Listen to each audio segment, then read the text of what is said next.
the aim of our seminar is to enable the dialogue between scientists, researchers, students, and teachers. We hope you enjoy our initiative, and we can meet every month. I guess it's now the best time to invite our guest who accepted our invitation. So now I will give the floor to my colleague to introduce our first presenter. So thank you so much for this kind introduction, Joanna. And just a second. Before we start, of course, so I need to share a kind of notice with you. Okay. I think you can see it now, right? Fine. Let me check. And by the way, hi to all. Okay. So, so the meeting will be audio and video recorded and or live broadcasted through web streaming. So therefore, when attending this meeting, you agree on the collection and on the processing of your personal data and on the publication of the audio and video recordings or web streaming. So don't worry, so we're not going to get any money from this. We're going to publish the video on the YouTube for just, you know, educational purposes. Okay. All right, so it's my great honor to introduce Professor Dr. Gölge Seferoğlu. Gölge Seferoğlu is a faculty member of California State University, San Bernardino, sorry for my pronunciation. She holds MA, Master of Education, and Doctor of Education degrees from Teachers College, Columbia University in the fields of teaching English to speakers of other languages and applied linguistics.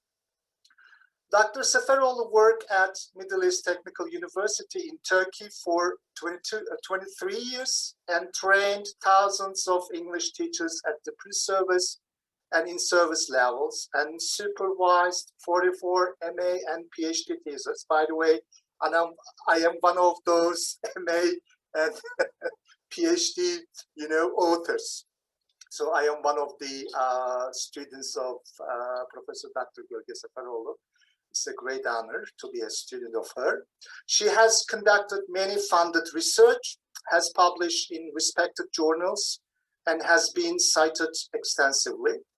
Dr. Seferoğlu also served as the Dean of College of Education at Middle East Technical University for 4.5 years.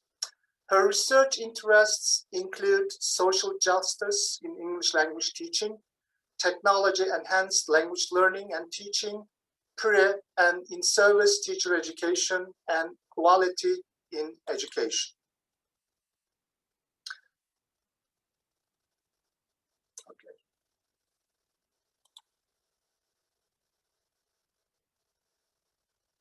Professor Seferoğlu, is it possible for you to share your screen, please?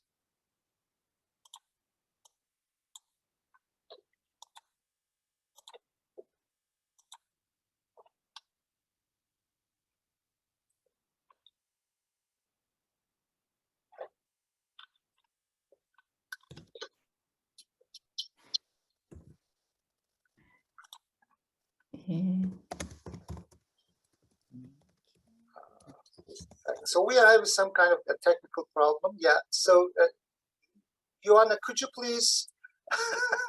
Hello. Can you hear me now?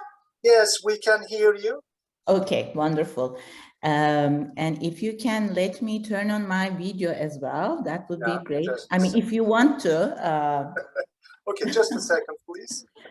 Let me share my screen at the same time. Okay. Yes. Do you see the screen? Yes, we can see the screen, Hocam. Okay, wonderful. I mean, if you want to see me as well, you can let me share my video. If not, Yeah, sure. That's okay. Just a second, please. Okay.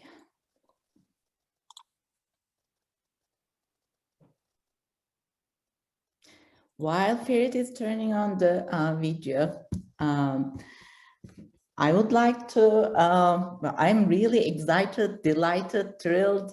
It's wonderful to be together with you today. When Ferit wrote and asked me whether I would be the first speaker on this initiative, I really got excited, and I would like to congratulate you, Joanna and Ferit. This is a great initiative, and I love the name too, Dialogue in ELT. It's a wonderful name. Oh, here I am. Okay. Hello, everyone. It's wonderful to be here today with you, but I wish we could be together face to face. I really miss all those wonderful conferences. I miss talking to you during the coffee breaks. But well, one day, hopefully, we will achieve that. Okay, so first, I'd like to thank the organizers, Joanna and Ferit. It's wonderful. They just started the initiative to let us come together and share today's discussion and meeting. Unfortunately, I mean, I love asking questions and the audience asking questions. It will not be possible today because we don't have much time. Plus, the audience is really crowded. But hopefully, we will have a question and answer session at the end. And if you have any questions, please save them to the end, and then you'll have a chance to raise your questions. I put Ferit's picture, an older picture here. I hope it's okay with him. This picture represents the time I know when he was a research assistant at Middle East Technical University. He hasn't aged, but Oh, can I interrupt? I'm really sorry for that. Sure. Yeah. So that photo was, I think 18 or 19 years ago. So, as you said, so I was a research assistant, and I was one of your MA students, I think, at that time, if I'm not mistaken. But see, you haven't aged, so. Thank you so much. Actually, I must be doing the compliments towards you, but you are doing it. Oh, thank you. Thank you so much for that. Yeah, you look also the same. Yeah. So it must be something. So the same with, I cannot see all of you. I have my colleagues, my former students, the whole community of ELT here. Thank you for being here, just choosing to spend your 1 hour or 1.5 hours with us today. Thank you for doing that. I see Sedat on the screen, and hi Sedat, he hasn't changed a bit either. So I would like to thank my former and current students and all my colleagues, because whatever I share, my work, my talks, my presentations, their influence is everywhere. So I developed and I continue developing with the exchanges, with the ideas, with the discussions we have with all of you. So for me, this opportunity, this presentation is not a one-way street, me just lecturing, but I will be learning from you during this talk as well. So thank you for that. I have a confession to make before we start. Any ideas? I don't know, we cannot just take, I guess, voice ideas, talk, but you may just think, what's the confession? Okay, sorry, you cannot voice your thoughts about this, but it's that I love George Clooney. Well, but this is not the, well, this is one of the confessions, but the other confession is I love being a teacher. When I first, when Ferit asked me to propose a title and an abstract for this talk, I decided to talk about being a good teacher, effective teacher. And then I reflected on my teaching and me as a teacher. And I just, you know, I just felt that I love being a teacher. Because as I said, I love being part of this community. I love the interaction. I love engaging with you. And it feels all meaningful, real. And it's almost like effort. Well, if, of course, you spend some effort, but it's effortless, it's meaningful, and you feel good when you teach. But who is a good teacher? When I first just silently thought about it, I felt I have problems with categorical descriptions. It's very difficult to describe a good teacher. Whatever list, descriptions, some categories you may have, maybe superficial, limited, etc. Because the concept of effectiveness is dynamic, it's just changing all the time, and it's all context sensitive. So depending on the context, depending on the person, depending on so many things, it's a so fluid, changing, dynamic thing. But I'll try to share different perspectives, multiple perspectives, as many perspectives as possible in today's talk, trying to look at being a good teacher from a number of perspectives. As I said, before starting preparing this talk, I just considered whether I am a good teacher. I try to inspire and empower students. I just considered my ideas, how I approach teaching, what I value, my ideals, ethics and standards that drive my teaching. And I listed these. These are important values and ideals that motivate and drive my teaching. And these are my values. I listed them. People, I realized that I put people at the core, and the communication. We are stronger together. That's what I feel. In a few slides, I will be referring to Altar, an initiative we started a long time ago, and it's still thriving and continuing to develop thanks to Sedat.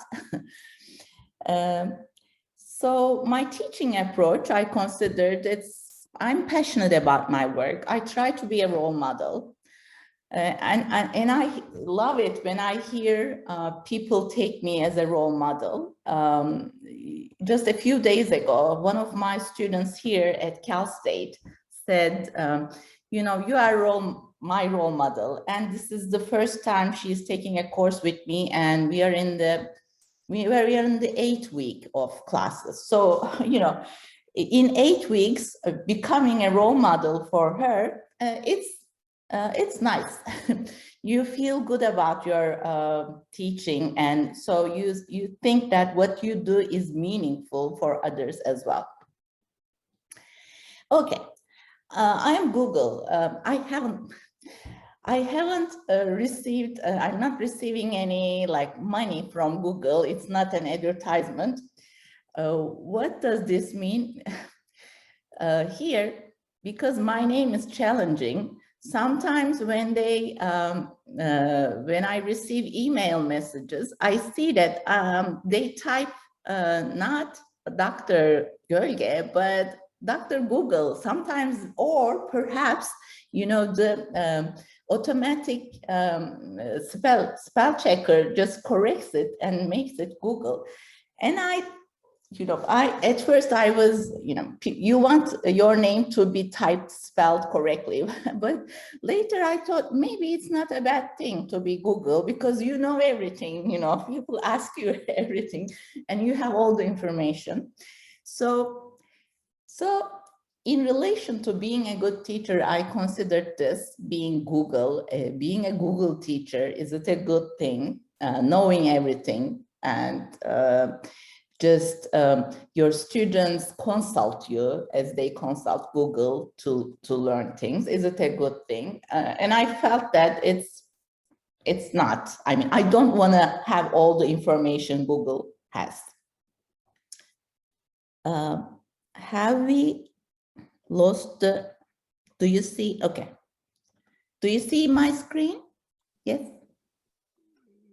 No, I think we cannot see. Could you please start your presentation again? I can, yes. Yeah. Do you see it now? Yeah, yes. Thank you so much. Okay. So I came up with, I found this quote from Thomas Carruthers. He says, a teacher is one who makes himself or herself progressively unnecessary.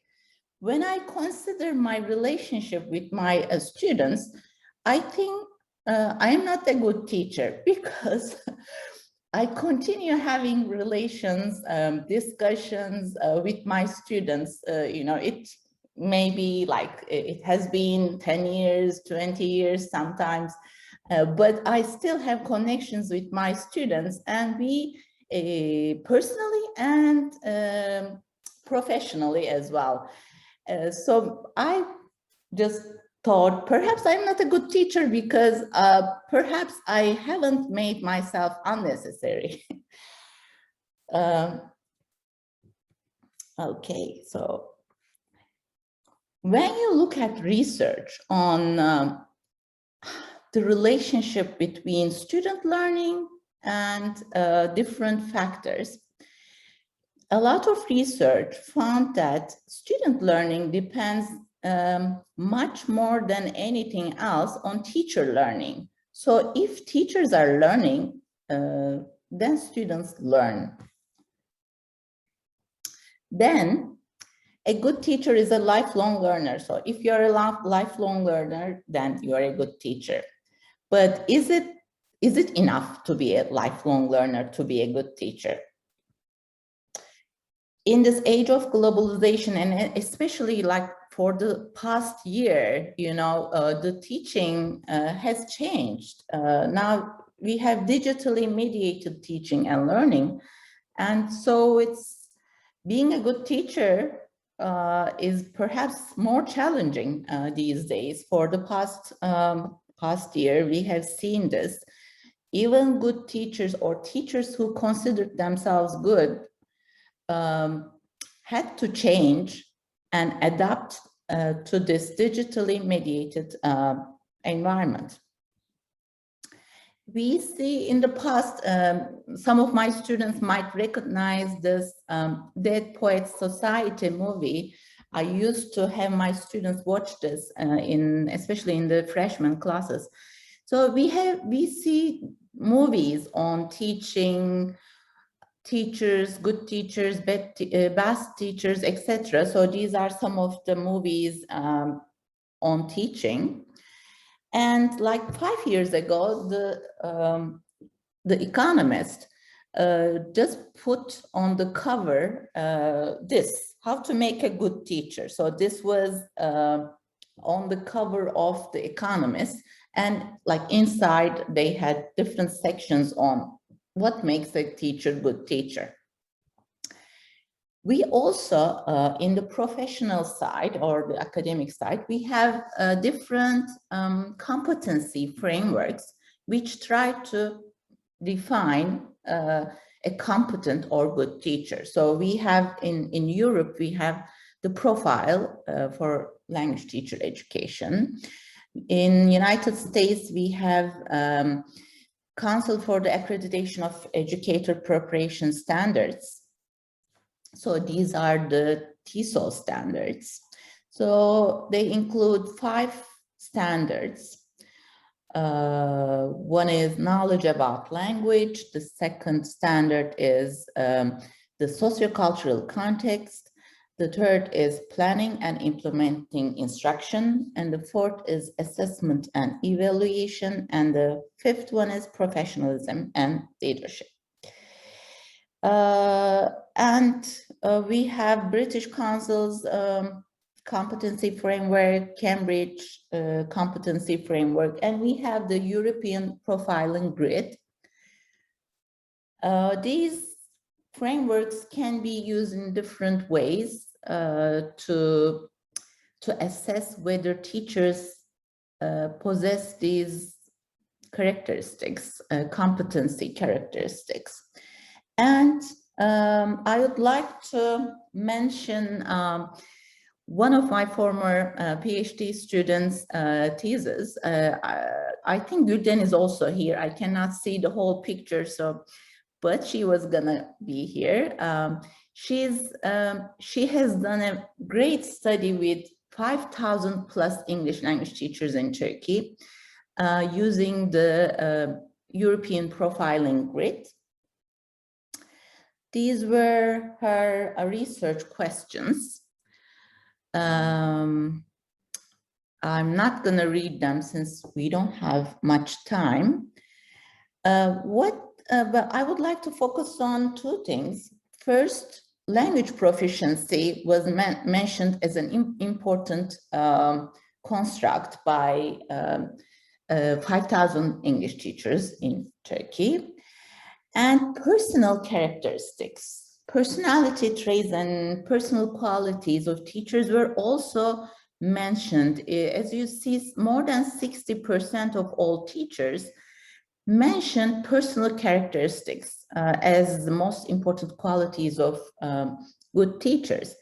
But of course, personal characteristics or qualities are not covered in competency frameworks, and they are very difficult to cover in competency frameworks because they are very difficult to assess.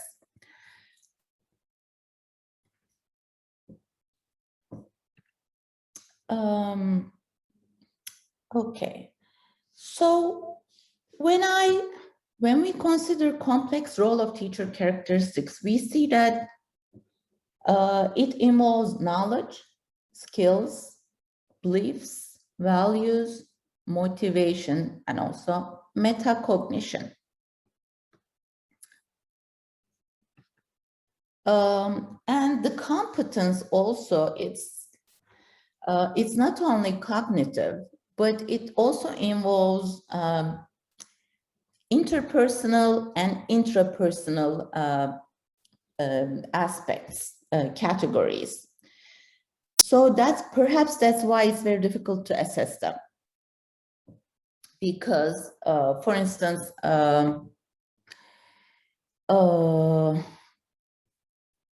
flexibility, self-evaluation, integrity, how do you assess integrity, perseverance? So these are very difficult to assess, but these are part of competency and what makes a good teacher a good teacher. Now I would like to refer to 10 characteristics of a highly effective teacher listed by Kuhn. The first one is a calling to the profession. So effective teachers are passionate about teaching, and she calls it a feel feel a call to teach. So it's a passion. Professional knowledge. So professional knowledge is the second category or quality of highly effective language teachers. Personal qualities and personality is also listed as the number 3 quality. Witness is the 4th quality. So it's being in control of different phases of classroom life and our jobs.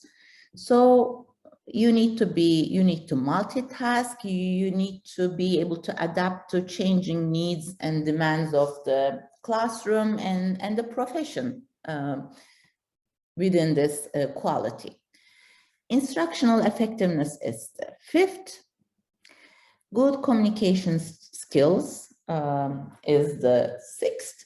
I love this, street smarts. Yeah. So to be able to function well in teaching, you need to have good communication skills, and you need to be able to handle, your interaction with the school principal, your colleagues, the community, the parents. All of those stakeholders are important, and you need to have the ability to solve problems using your common sense and using your communication skills. And number 8 is willingness to go to extra mile. So this is also, I think I have observed this in good teachers, not being content, not being happy with just the normal thing or the ordinary thing, but trying to go extra mile to be better. Always, I mean, going a bit more to in your job, in your expectations about the students. And number 9 is commitment to lifelong learning. This is obvious. And the last one is very important. Research shows that good teachers have hobbies and friends outside the profession. So why? Because you should be a happy person to be a good teacher. So you should have a life outside the classroom, hobbies, people, friends. Another framework trying to explain teacher competency is by Dinçer, Göksu, Takkaç, and Yazıcı. And they list 4 categories. The first one is socio-affective skills. The second one is pedagogical knowledge. The third one is subject matter knowledge. And again, they list personality characteristics as one of the important components of a good teacher.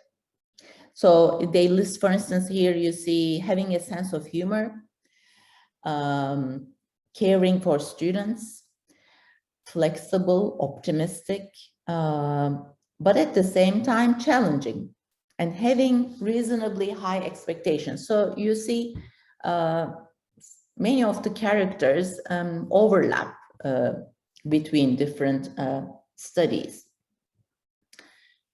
So today, the next point I would like to touch upon is the relationship between being a good teacher and how it relates to identity or identities. Because we cannot talk about a good language teacher without recognizing multiple identities. Because a good language teacher has, in fact, multiple identities. Macro, meso, and micro dimensions include with the ideological, institutional, and classroom levels contribute to our understanding of language teacher identity. And Ferit mentioned my 44 MA and PhD advisees, and the last one, the 44th one, by the way, number 4 is very important for me in my life because in many ways, but I was born on April 4, so 4-4, and I don't know whether it's a coincidence or not, but my last dissertation, my last advisee was the 44th, and she's Hanife. Hanife was also planning to join us. Probably she is here. Now I would like to, and by the way, she is the expert on the relationship between teacher identity and an effective teacher. She has written a PhD dissertation of 400 pages, interviewing 11 teachers, novice teachers, the beginning year English language teachers in Istanbul. If you are interested in learning more about this, you should take a look at her dissertation. I'll just give some screenshots of her table of contents for you to see what she included in the dissertation. Unfortunately, we don't have time to go into the details, but she touched upon very important points in how identity develops in beginning teachers. So, according to self-determination theory, human beings have 3 basic needs: feel related to others, feel competent, and feel autonomous. I think these 3 qualities, these 3 needs are very important in defining good teachers. Because if a teacher feels competent, and if a teacher feels autonomous, and if a teacher feels related to others, everyone, related to the students, related to the colleagues, related to all stakeholders like parents, the community, everyone. So if the teacher has good relationships with himself or herself, and also with everyone involved in education, then I think we can talk about a good teacher. So this is the thesis Hanife Taşdemir, Dr. Hanife Taşdemir just completed this month, I should say, because she submitted the dissertation to the school, the printed copy this month. I would like to congratulate her again. She did an amazing job. When I look back, look all 44 dissertations, I feel the same. So I have my former students, colleagues here among us, and I would like to congratulate them once again, and I am proud of them with the work they do and how they do it. Their passion, I admire. So these were the research questions, Hanife's research questions. And these are like, I have 2 pages, it's a long dissertation, so these are only just 2 pages from her table of contents. So you should, if you're interested in teacher identity, you should definitely check this dissertation out. Okay, so see, she has sections about happiness, enjoyment, sense of achievement and meaningfulness, appreciation. These are all important senses and emotions about how you feel about your teaching. So if you have all those, if you have job satisfaction, if you are happy, if you find whatever you do meaningful, then you're on the way of becoming a good teacher. But it's a lifelong process. It never ends. And this is I got Hanife's permission to share this slide with you. This is her slide from her dissertation presentation. And teacher identity development is, constantly evolving, and it's reconstructed every day in classroom practices or other educational settings. The next research I would like to mention is a research we conducted with a group of colleagues and also my former PhD student Sibel Korkmazgil. It got published in the TESOL journal 2017. So if you'd like to read the whole research, you can just find it there. We investigated administrators' viewpoints on qualities of effective English language teachers. We asked them questions about their hiring process. So what they look for in the hiring process, teacher hiring process. We had 19 institutions of higher education in Turkey and Northern Cyprus in the participants. And we had 2 research questions. As I said, we explored the qualities they look for in teachers, in language teachers, during the recruitment process.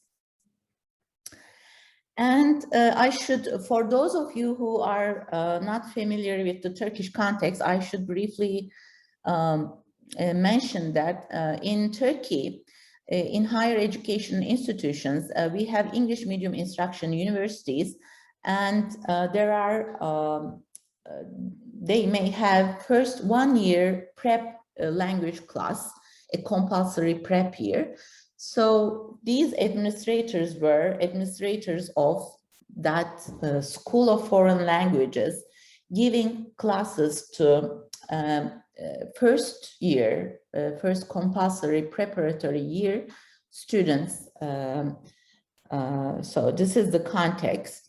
And we conducted this research as part of English Language Teacher Education Research Initiative Group, ELTER. We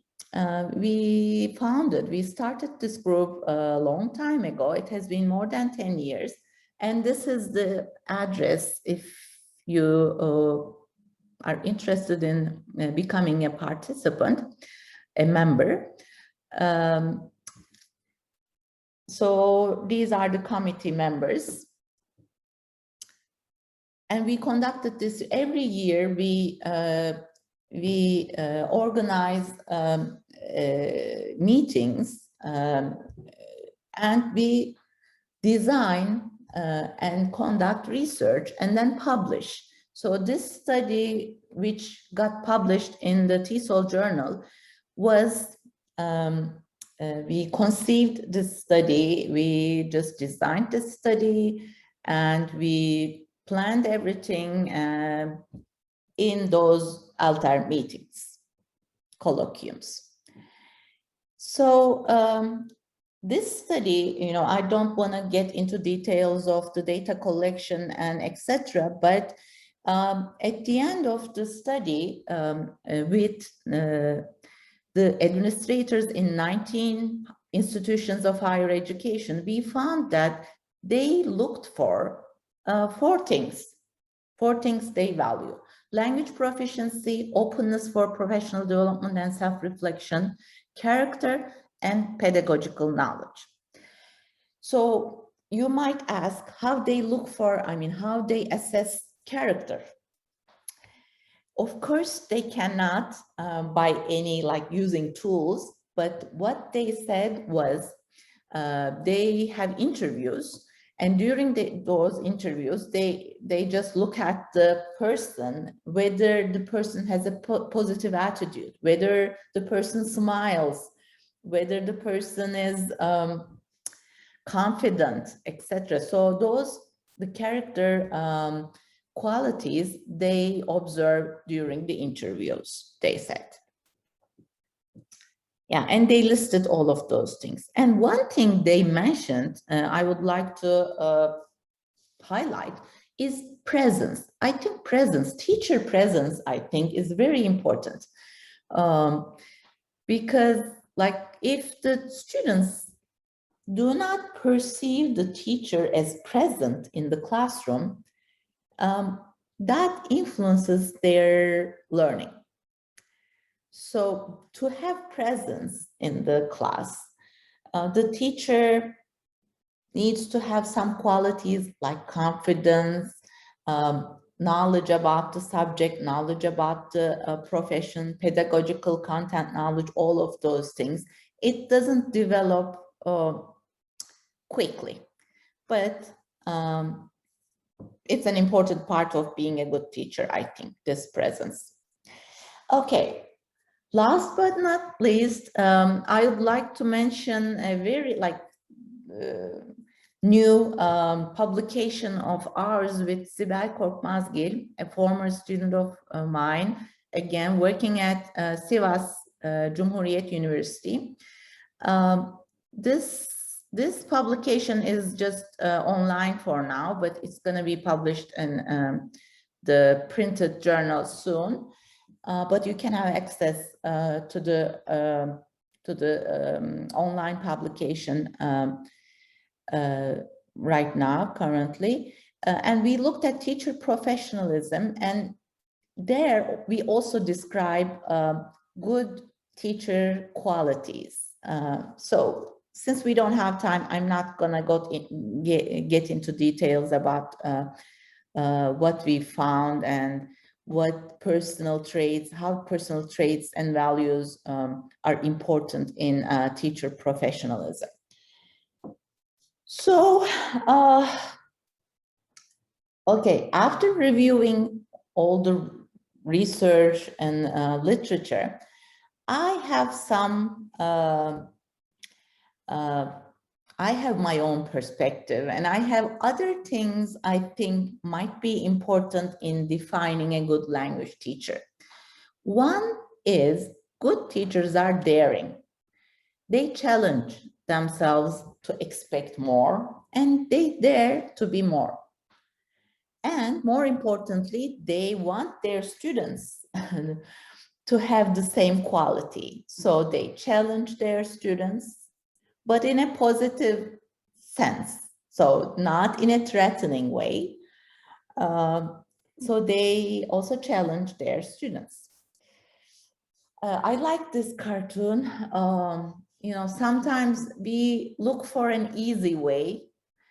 We look for, you know, alternative easy ways of doing things. But in the end, we should experience, we should go through the difficulty ourselves to learn from it and to develop. So whatever we do, we need to fly on our own. It's just us. Nobody else can do it for us. And the other thing I would like to mention is good teachers are driven. So you never feel good enough is never good enough. And the last one, good teachers are resilient. And more importantly, they promote resilience in students. How? By building positive relationships, by teaching social emotional skills, by fostering positive emotions, by identifying student strengths. It's very important to celebrate student success. The students should feel success to be motivated to continue learning. And building a sense of meaning and purpose is also important in promoting resilience in students. Because in the end, we are there for students to just to support students. It's the students' job the students are the agents. They do the action, they do the learning. So we are just there to support them, to scaffold their journey. I like this Weibel's example, or Weibel's, because it's like, as you know, they wobble, but they don't fall down. So I think it explains resilience in a nice way. You are always, whatever happens, you may have some problems, some obstacles in your way while learning, but you should always get up, stand up, and continue studying, working, learning, whatever you are doing. So I think resilient people are like Weibels. They never, when they have difficulties in their lives, in their learning journey, they stumble, they wobble, but they don't fall down, or they just stand up and continue handling the challenges. I think when we consider who is a good teacher, Cem Balçıkanlı, a colleague, amazing colleague of ours, shared this on Instagram, I think, recently. This is a quote from Richard Feynman. He says, students do not need a perfect teacher. Students need a happy teacher who is going to make them excited, come to school, and grow a love for learning. I think this is really true and important. So lastly, I would like to quote from The Little Prince. Sometimes, talking about effective teachers, who is a good teacher, you may have lists and lists, some characteristics. But in the end, sometimes what is essential cannot be seen with the eye. Only with the heart can one know it rightly. And with that, I conclude my talk. Thank you very much for your attention. And I think we will have questions, but let me give the floor to Ferit. And I don't know what he plans. My plan, yeah. Gölge Hocam, thank you so much for your great presentation. And we have learned actually one thing. It's very challenging and it's very demanding, in order to be a teacher. So when I, look at the findings, I see that, there are so many, things to consider. If you want to be a good teacher. But I would like to ask the very first question, if you allow me. Sure. Okay, many thanks. Yeah, I know that there are too many qualities.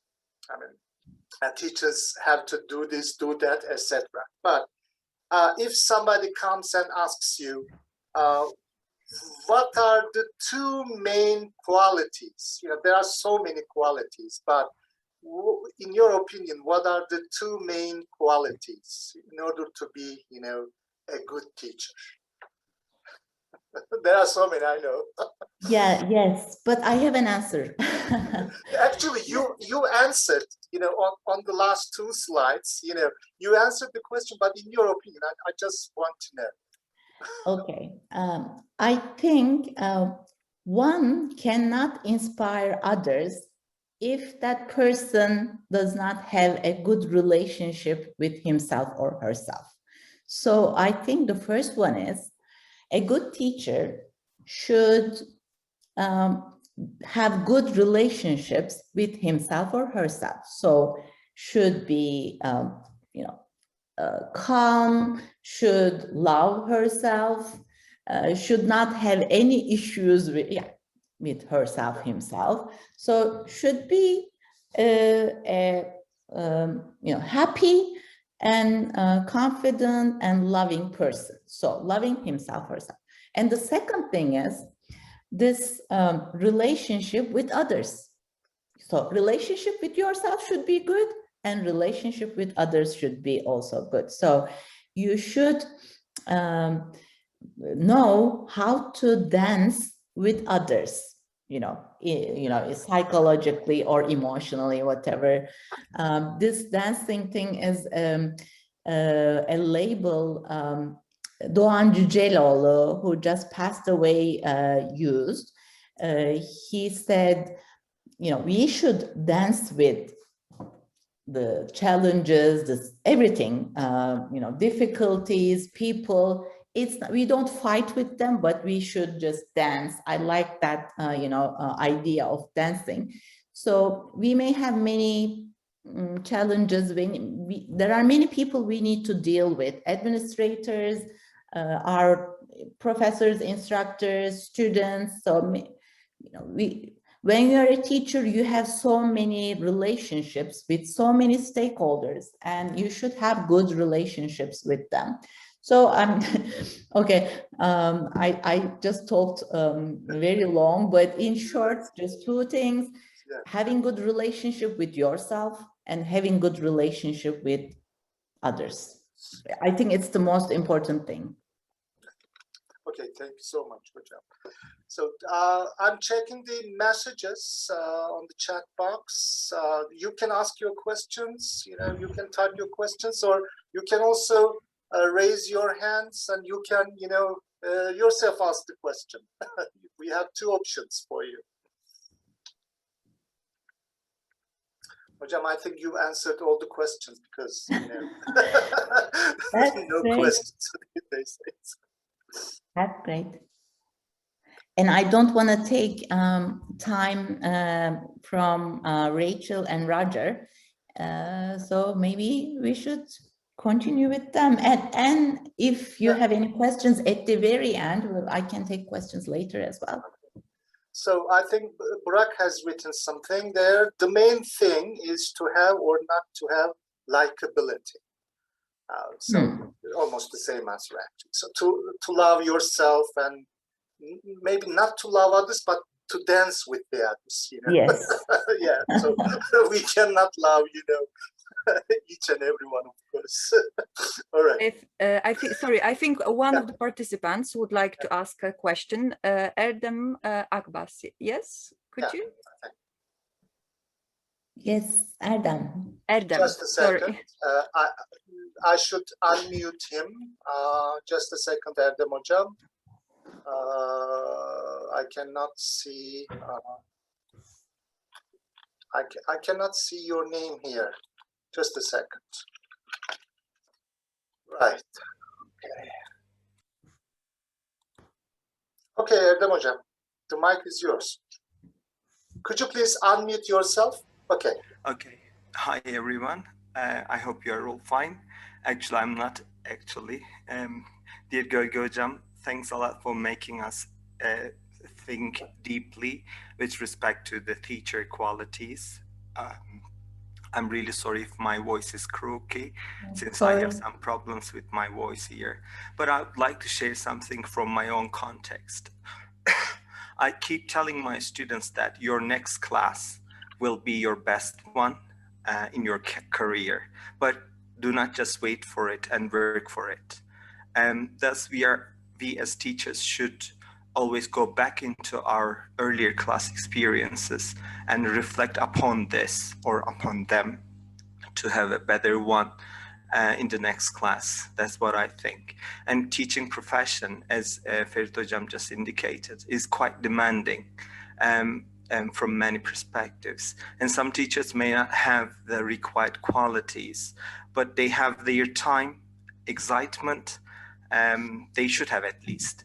And thus everybody can turn this into an opportunity if they really desire and start developing a better teacher identity. That's something that I wanted to add.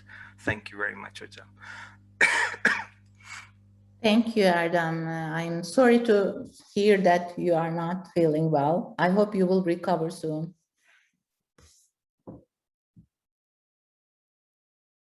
Okay, so just another question, Hocam, and then we're going to move on to the next presenter, Roger. I know that Roger is waiting. Okay, first of all, thank you so much, Gölge Hocam. What do you think about effectiveness of in-service training, and do you think in-service trainings are enough in Turkey? Okay, if you expect me to give a full answer to this question, we need to be here for like for hours and hours, because it's a topic perhaps more than pre-service education. I have spent more of my time and my career on in-service education. So I have a lot to say here. So I'm trying to wrap up whatever I would say in 1 or 2 hours in a few sentences. Okay, well, I think it was John Dewey who said teacher learning or teacher change should have 3 qualities. It should be situated, so which means contextual. It should be, you know, context sensitive, relevant to the context, meaningful to the context, teacher's context. It should be practical. And what was the third one? It should be, I don't know, meaningful. So whatever you do, it should, the change, the motivation for the change should come from within. So whatever in-service training programs you may have, it's very difficult to match or align the teacher's real needs and wants and whatever is available there.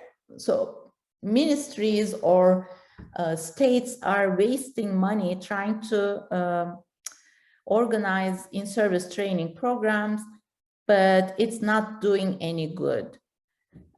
It's not doing any good to the teachers. First, the teachers should learn and change, and then you should observe some changes in the classroom. That's the most difficult thing.